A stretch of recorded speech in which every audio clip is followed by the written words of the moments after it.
রাজ্যের ছেলেমেয়েরা বহির্রাজ্যে গিয়ে যোগাতে ভালো সুনাম অর্জন করেছে।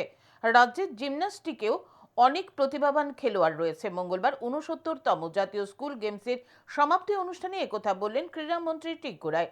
3 জানুয়ারি রাজধানীর NSRCC-তে শুরু হয়েছে অনূর্ধ্ব-17 বালক বিভাগে যোগাসন প্রতিযোগিতা। ত্রিপুরা স্কুল স্পোর্টস বোর্ড, যুব বিষয়ক ক্রীড়া দপ্তরের যৌথ উদ্যোগে হয় এই জাতীয় আসর। দেশের বিভিন্ন রাজ্য থেকে খেলোয়াড়রা অংশ নিয়েছিল।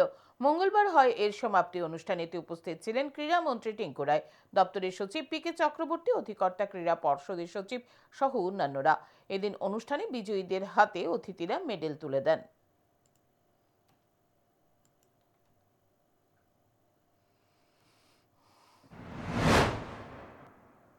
আমাদের জিমন্যাস্টিক অনেক প্রতিভাবান খেলোয়াড়রা রয়েছেন।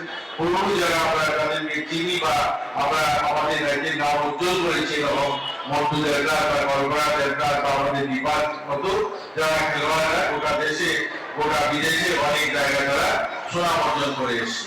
তো আমরা আমাদের রাজ্যের যারা খেলোয়াড়রা রয়েছে তাদেরকে আমরা তো শুভেচ্ছা জানাচ্ছি।